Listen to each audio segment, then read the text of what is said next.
Welcome to Truth Behind History. Today we are diving into why the Founding Fathers feared central banking, and here's the twist that still matters right now. This is not just an argument about money, it is an argument about who gets to steer the entire system. In this video, you are going to see how a single institution can quietly become the hidden lever behind taxes, debt, elections, booms and busts, and even the meaning of the Constitution itself. We are going to walk through the earliest battles in the young American Republic, when brilliant minds like Hamilton, Jefferson, and Madison were not debating some boring technical policy, but wrestling with a terrifying question. What happens when the power to create, root, and restrict credit is concentrated in one place? Does a republic stay a republic, or does it drift into a world where control happens through balance sheets instead of ballots? And if that sounds dramatic, good, because it is. The story of central banking in America is really a story about incentives, emergency politics, and the way good intentions can harden into permanent machinery. So as we begin, keep one thought in your head. If you can shape the money, you can shape the society. And the founders knew that, even if most people today have forgotten why. Picture the United States right after the Revolutionary War, and try to forget the marble monuments and the confident myths for a second, because the reality was messy, anxious, and financially fragile. The new country had won a war, yes, but it had also accumulated mountains of debt, it had weak and unreliable ways to collect taxes, and it had a chaotic mix of currencies and credit promises floating around like loose paper in the wind. This is the moment when the phrase public credit starts to matter, because public credit is not just an accounting term, it is a national reputation, almost like a collective scorecard of trust. If lenders, merchants, and ordinary citizens believe the government will pay its bills, the system can breathe. If they suspect it cannot, everything tightens, trade slows, prices wobble, and political unity starts cracking. And here is the deeper point that makes this slide so important. In the early republic, finance was not a side issue, it was the foundation under the entire experiment in self-government. People were asking, sometimes openly, sometimes quietly, who is going to pay for this war debt, who is going to benefit from it, and who is going to gain influence by managing it? Because every solution created winners and losers. If you tax the states more, some regions scream. If you print more paper, confidence erodes. If you restructure debt, creditors panic. So the young republic faced a terrifying balancing act. It needed credibility to survive, but every method of creating credibility carried the risk of creating a new kind of power. That is the atmosphere we start in. Not a stable nation deciding whether it wants a fancy bank, but a fragile republic trying to hold itself together while money problems threaten to dissolve the trust that made independence meaningful in the first place. Now, when we say central banking today, most people instantly picture the modern Federal Reserve, interest rate announcements, and economists speaking in a dialect that feels designed to put you to sleep. But in the 1790s, the idea was different in form, yet familiar in spirit. A national bank would not be a modern central bank in the way we think of it now, but it would still sit at the center of the financial nervous system, and that is what mattered. Think of it like this. If the economy is a body, the payment system is the bloodstream, and credit is oxygen moving through it. A national bank becomes the largest heart in the system, pumping, slowing, directing. It could hold government funds, process tax receipts, and make payments on behalf of the Treasury, which sounds administrative until you realize it means the government's entire financial life is routed through one institution. It could issue banknotes at scale, which functioned as widely accepted money in practice, and that meant its decisions could shape liquidity and confidence far beyond its own walls. And it could influence state banks, not necessarily by ordering them around, but by being the dominant node that set standards, absorbed deposits, and demanded redemption. So even without modern tools, it still created a center. And once you create a center, everything starts to orbit it, whether you intended that or not. Merchants, investors, and politicians begin to adjust their behavior around the institution's presence. Regions feel favored or neglected depending on branches and credit flows. And here is the crucial question that was already forming in the early republic. If this institution becomes essential to daily commerce and government survival, who really controls it? The people through elections, or a smaller circle through finance, appointments, and access? That is why the founders could look at the same institution and see either stability or a slow-moving political machine. All right, enter Alexander Hamilton, a man who could look at a pile of debt and see, not just a problem, but an opportunity to weld a nation together. Hamilton's argument for a national bank starts with something almost painfully practical. The United States needed credible finance.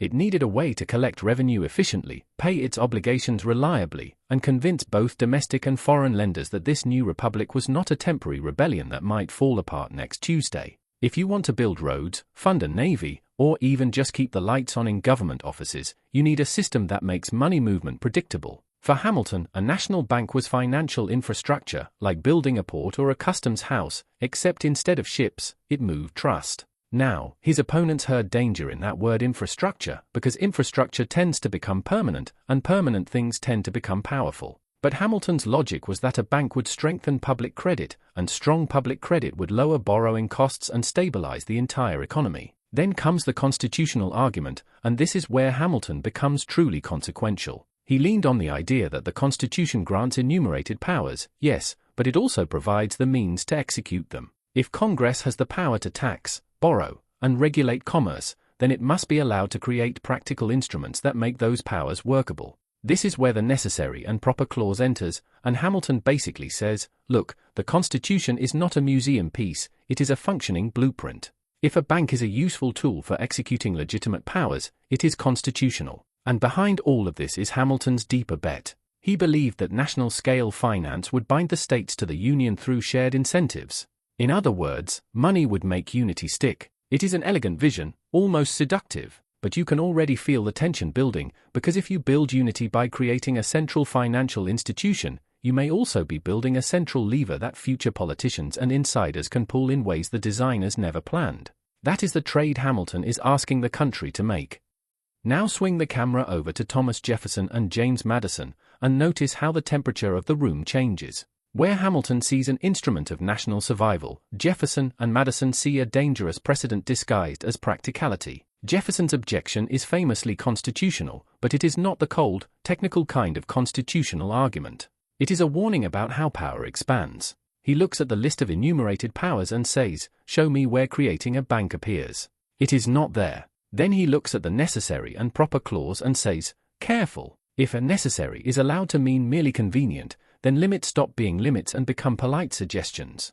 And once you do that, you open what Jefferson called a boundless field of power. Madison, too, worries that implied powers, if stretched, will swallow the states, and that the federal structure will become decoration instead of reality. But here is what makes their objection so interesting, and honestly, so modern. Under the legal argument sits a political economy argument.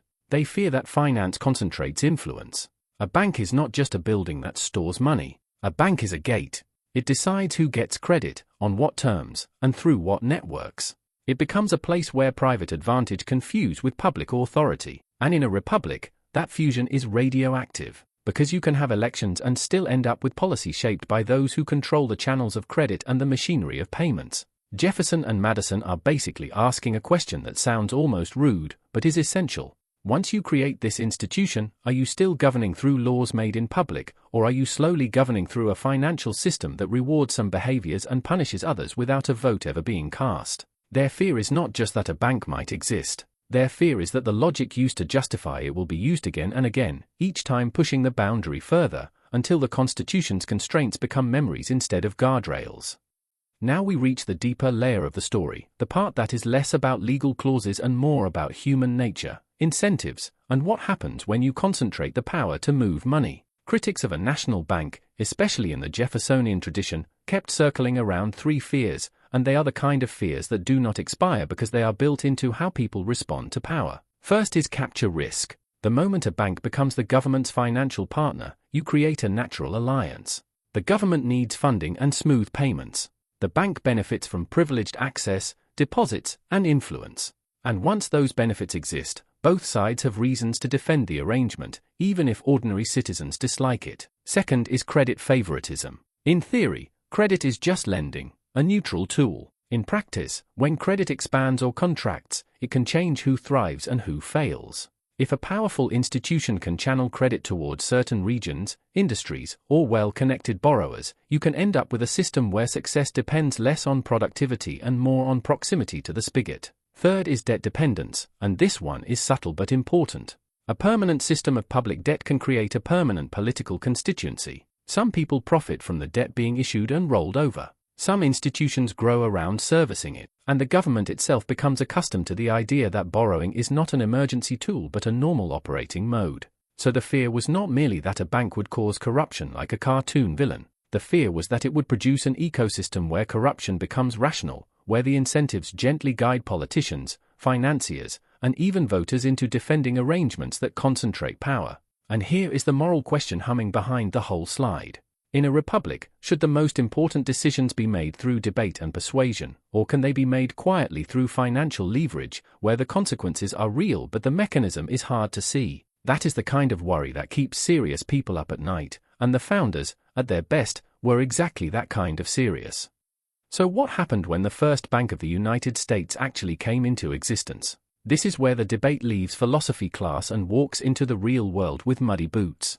Congress chartered the bank for a limited term, 20 years, which tells you something immediately. Even supporters understood it was controversial enough that permanence would be politically dangerous. The bank became a fiscal agent for the Treasury, meaning it helped collect taxes, held federal deposits, and made payment on the government's behalf. That is not glamorous, but it is power, because it puts an institution at the center of government finance. It also issued notes that circulated widely, helping create something closer to a national money environment, even though the country still had state banks and a messy patchwork beneath the surface. And in practice, the bank's size and connections gave it influence over credit conditions, not because it could snap its fingers and command the economy, but because when a single node is large enough, the rest of the network responds to it. Merchants prefer its notes. Investors watch its stability. State banks adjust to its presence. Now, here is the key point. Even when the bank helped stabilize aspects of the system, suspicion did not disappear, and that tells you the conflict was not just about efficiency. People worried about who had access to its benefits, who sat close to its decision-makers, and whether a limited charter was just the first step toward something more entrenched. In other words, the bank did what many big institutions do. It solved certain problems while creating a new set of anxieties, because it changed the balance of power.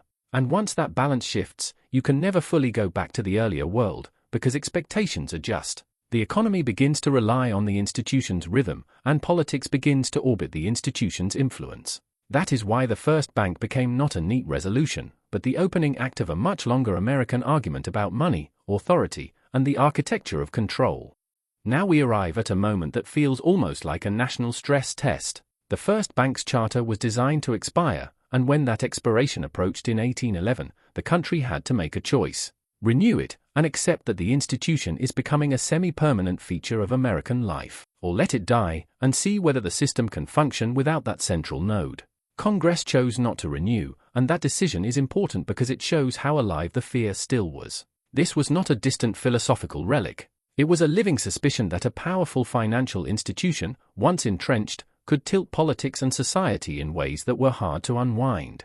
But then history did what history loves to do. It threw an emergency at the system. The War of 1812 arrived, and war is like a spotlight that reveals weak wiring. Financing conflict is brutally expensive, and it demands coordination, reliable payments, and credibility. Without a strong national financial institution, the government struggled to move money efficiently, and the broader payments and credit system became strained. Suddenly, the abstract question, do we want a central bank, turns into a concrete question. Can we fund national survival without one? And this is where you see a pattern that will repeat across centuries. Crises tend to expand the acceptable range of government action. What feels dangerous in peace can feel necessary in war. The same people who resist centralization in calm times may accept it under pressure because the costs of not having it become visible all at once. So the expiration of the first bank, followed by wartime strain, created the political conditions for a second attempt.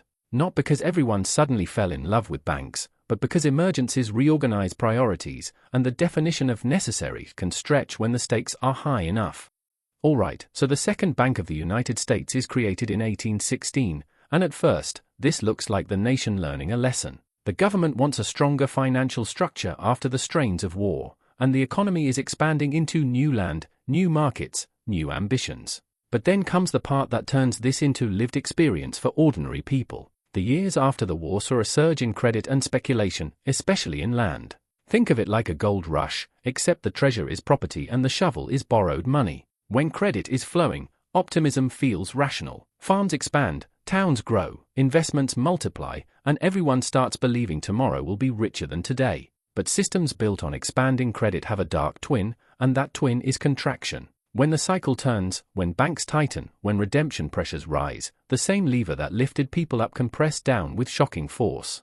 The Panic of 1819 was the first major economic crisis of the new United States, and it hit hard. Prices fell, debt burdens felt heavier, foreclosures increased, and suddenly the optimistic world of easy loans and rising land values became a world of lawsuits and lost farms.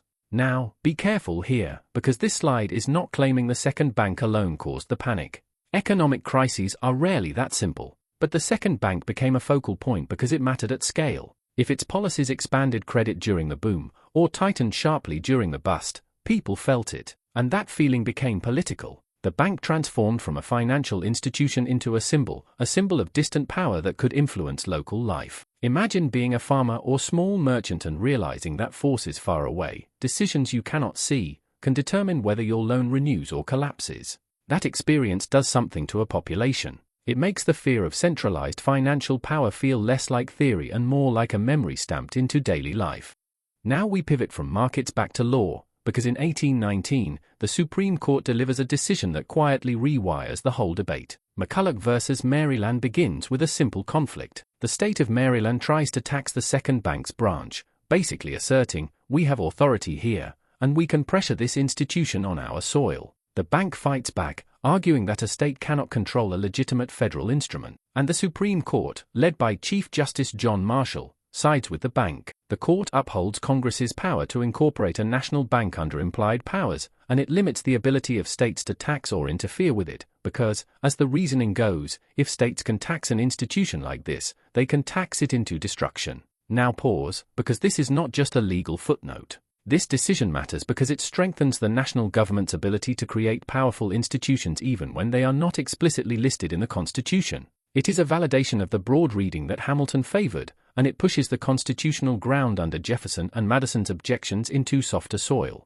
After McCulloch, the argument is no longer only, is a bank constitutional? The argument becomes, if it is constitutional, how do we keep it accountable? How do we prevent abuse? And what happens to federalism when a national institution is shielded from state checks? In a way, the court is saying, the center is allowed to build tools, and the states cannot break those tools when they dislike how they are used. That changes the incentives. It makes a national financial institution more durable, and durability invites expansion of role over time. So the constitutional pivot here is this. Once implied powers are confirmed at this level, the question becomes less about whether central financial power can exist, and more about how far it can reach, and how hard it will be to restrain once it becomes embedded in the life of the nation.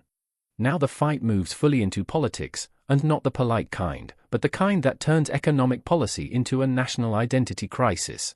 The bank war of the 1830s is where the debate over central banking stops being mainly an argument among elites and becomes mass politics, because people could feel the bank's influence in credit conditions, in regional development, and in who seemed to have access to opportunity. President Andrew Jackson steps into this conflict like a wrecking ball with a moral vocabulary, and in his veto message, he does something fascinating. He does not just argue about technical banking details. He frames the bank as a threat to constitutional principles and to political equality. He argues that concentrated financial privilege is incompatible with a republic built on equal rights, because when a single institution has special advantages, it creates a class system of access. Some people get the best terms, the best connections, the earliest information. Others get whatever is left. He also challenges the idea that a corporation chartered by the federal government should enjoy special treatment over ordinary citizens, almost as if he is asking, why should a paper institution receive protections that the average person never gets? And then, in the most dramatic move, Jackson follows the veto with actions aimed at weakening the bank's power, including removing federal deposits and shifting them elsewhere. Here is the subtle point. Even if you agree with Jackson, you can see the risk in the method. When political leaders fight over control of financial infrastructure, the outcome can shift power rather than eliminate it, and the system can become unstable as the institutional center is dismantled. The second bank eventually loses its federal charter and declines, but the deeper problem does not vanish, because the underlying questions remain. How do you handle national finance, credit cycles, and liquidity shocks without creating a permanent concentrated lever of control? Jackson's veto makes one thing crystal clear. Central banking is never just economics. It is a contest over who gets to set the rules of the game, and whether those rules can be captured by a connected minority while the majority experiences the consequences. So what happens after the second bank fades? Here is where a lot of people assume the story ends, like the villain has been defeated and the republic lives happily ever after. But history is not a bedtime story, it is a system story. Without a central national bank, the United States moved through a long era where credit and banking were more decentralized, but also more fragile, and the country experienced repeated financial panics across the 19th century and into the early 20th. When banking is dispersed, you often avoid one single point of control, but you can also end up with a system where fear spreads fast and coordination is hard when things go wrong. A rumor can trigger withdrawals, withdrawals force banks to call loans, called loans crash businesses, and suddenly the economy is in a self-feeding spiral. Then comes the panic of 1907, a major shock that exposed how dangerous it can be when a modern economy lacks a reliable backstop during moments of crisis. Private actors, including powerful financiers, stepped in to stabilize the situation, and that itself raised an uncomfortable question. If the system depends on emergency rescues by a small circle of private power, is that really healthier than a public institution designed for stability? And out of that question comes the Federal Reserve Act of 1913, creating a new central bank framework, the Federal Reserve System, initially justified as a way to reduce panic, stabilize credit, and strengthen the financial structure of a rapidly industrializing nation. Notice the recurring pattern. A crisis reveals weaknesses, reformers propose a centralized solution, and the solution is framed as necessary for stability. This does not prove the reform is evil, and it does not prove critics were paranoid. It proves something more interesting. In modern societies, the demand for stability can become a powerful political force, strong enough to reshape institutions and redefine what seems acceptable. And once a central structure is built for emergencies, it often becomes part of normal governance, because the line between emergency and normal life is not as clear as we like to pretend. So here we are at the end, and the big lesson is not that the founding era debate was simply bank or no bank, because that would be too easy and honestly too lazy. The real debate was about constitutional meaning plus incentives over time, about what happens when you build a tool that solves a real problem but also concentrates a kind of power that can outlive the intentions of its creators. And that leads us to 3 questions that I want you to sit with, not as slogans, but as intellectual challenges. First, what institutional design best prevents capture while still providing stability, because stability matters, especially for ordinary people who cannot hedge against chaos. Second, when crises expand state power, how do limits get restored afterward, or do temporary measures quietly become permanent architecture? Third, can voluntary, decentralized finance scale without recreating new centers of power, because humans have a habit of building hierarchies even when they swear they will not? And here is the ethical tension underneath it all. Stability can protect the vulnerable, but concentrated monetary authority can also reshape freedom and responsibility without needing a dramatic announcement. It can reward some behaviors, punish others, and change the options available to entire communities, sometimes with a paper trail that only experts can interpret. That is why the founders argued so intensely. They were trying to design a republic that could survive in the real world without slowly turning into a system where control happens through institutions that most citizens never truly see. If you enjoyed this kind of thoughtful, entertaining history, like the video, comment with your take on the biggest risk of central banking, and subscribe to Truth Behind History for more deep dives that connect the past to the systems shaping your life right now. And if you want to keep going, explore the channel for more stories where the real drama is not just what happened, but the incentives and power structures that made it happen.